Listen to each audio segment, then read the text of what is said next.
Hi, GSMers. My name is Thaddeus, and I'm so excited you're doing this journey with us. I'm about to read you guys a story, and before I begin, I want to invite you to close your eyes, put yourself into what I'm going to read. These are words of Jesus. Take them very seriously. Close your eyes. All right, let's begin. One day, Jesus and his followers climbed up on a hillside. Jesus began teaching them more about God's kingdom and said, "The humble, the gentle, the poor, and the merciful are blessed by God. The kingdom belongs to you who realize you need for God. Those who are grieving and in pain are also blessed by God. God will bring you comfort. Those who have a pure of heart are blessed by God. You see God more clearly. Those who desire what is right and work for peace are blessed by God. You are truly God's family. Those who are mocked, hated, and excluded for following me and doing what is right are blessed by God. Be glad and know that God is with you. You are God's brilliant light, like a city on a hill that shines brightly for everyone to see. No one lights a lamp and then hides it under a basket. A lamp is placed on a stand where it gives light to everyone in the house. Let your life shine for all to see, so everyone will see God reflected in you. You might think I have come to get rid of the laws given by Moses and the writings of the prophets. No, I have come in order to accomplish the purpose of the laws. Live generously, purely, and love your enemies. Live as true children of God." People were amazed by what Jesus said. They saw that Jesus' words were backed by his actions, unlike many of the religious teachers that they knew. Later, an expert in religious law challenged Jesus, trying to trip him up.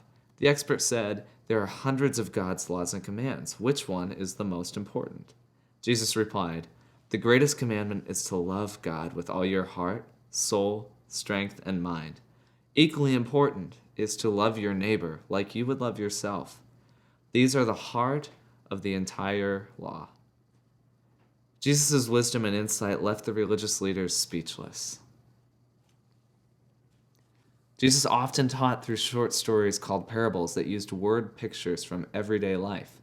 Many of the parables explained what God's kingdom was like. Jesus said, "The kingdom of God is like a tiny seed that's planted in a field. This seed may be small at first, but it grows into a large tree where birds can rest and find a home." Jesus told dozens of stories like this to crowds. He said the kingdom is like a hidden treasure buried in a field worth diligently searching for. Like a yeast spread in a ball of dough, just a little will raise a lot. Like a precious pearl worth trading everything for. Like a great feast where all the poor and the outcasts are welcomed. People were amazed at Jesus' teaching and wisdom. They understood some of his parables, but for many people, God's kingdom remained a mystery. At one point, a religious leader asked Jesus, "So when is this kingdom you're teaching about going to come?" Jesus replied, "The kingdom of God isn't something out there to look for. The kingdom of God is something within you." Later, some of Jesus' disciples asked, "Which one of us will be given the most important role in your new kingdom?" Instead of answering right away, Jesus asked one of his children in the crowd to come over to him.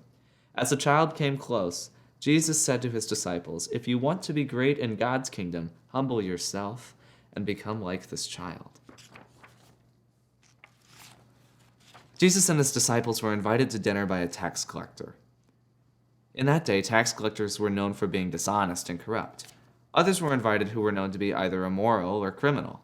When some of the religious leaders called Pharisees saw Jesus eating with these people, they were outraged. The Pharisees had created a set of strict rules to live by, on top of which Jewish laws were also in place. These rules prohibited dining with people considered impure. The Pharisees asked Jesus' disciples, "Why does Jesus choose to eat with those terrible people?" When Jesus heard this, he told them, "Healthy people don't need a doctor, sick people do.